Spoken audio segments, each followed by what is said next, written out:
நாம பார்த்துட்டு இருக்கிற இந்த வீடு 3 சென்ட் லேண்ட் ஏரியால 760 ஸ்கொயர் ஃபீட்ல பில்டப் பண்ண ஒரு 1 பிஹெச்கே ஹோம். இந்த வீட்டோட தலைவாசல் மேற்க பார்த்தும் அண்ட் மெயின் டோர் தெற்க பார்த்தும் பிளான் பண்ணியிருக்காங்க. போர்ட்டிகோ பார்த்தீங்கன்னா 7க்கு 16.5 டைமென்ஷன்ல கொடுத்துருக்காங்க. போர்ட்டிகோலயே உங்களுக்கு வெஸ்டர்ன் ஸ்டைலில் ஒரு காமன் டாய்லெட்டும் மாடிக்கான ஸ்டேர் கேஸும் கொடுத்துருக்காங்க. ஸ்டேர் கேஸ்க்கு கீழேயே வாஷிங் மிஷின் வைக்கிற மாதிரி செட்டப் பண்ணி கொடுத்துருக்காங்க. வீட்டுக்குள்ளே என்ட்ரு ஆனதும் 8க்கு 8 டைமென்ஷனில் லெஃப்ட் சைடில் டைனிங் ஸ்பேஸும் ரைட் சைடில் கிச்சனும் பிளான் பண்ணியிருக்காங்க.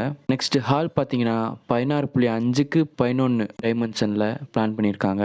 நெக்ஸ்ட் 8க்கு 16.5 டைமென்ஷனில் பெட்ரூம் வித் அட்டாச் பாத்ரூமோட கொடுத்துருக்காங்க. வீட்டுக்கு வெளியே ரைட் சைடில் உங்களுக்கு கார் பார்க்கிங் பண்ணுற மாதிரி ஒரு நல்ல ஸ்பேஸ் விட்டுருக்காங்க. இந்த வீட்டோட லொக்கேஷன் பார்த்தீங்கன்னா மதுரை சக்கிமங்கலம் பக்கத்தில் இருக்கிற சத்யா நகரில் தாங்க லொக்கேட் ஆயிருக்கு. இந்த வீட்டோட பிரைஸ் 32 லட்சம். பிரைஸ் நெகோசியபிள் பண்ணிக்கலாம். இந்த வீட்டோட ஃபுல் டீடைல்ஸ் வேணுங்கிறவங்க ஸ்க்ரீனில் தெரியிற நம்பருக்கு கான்டாக்ட் பண்ணுங்க.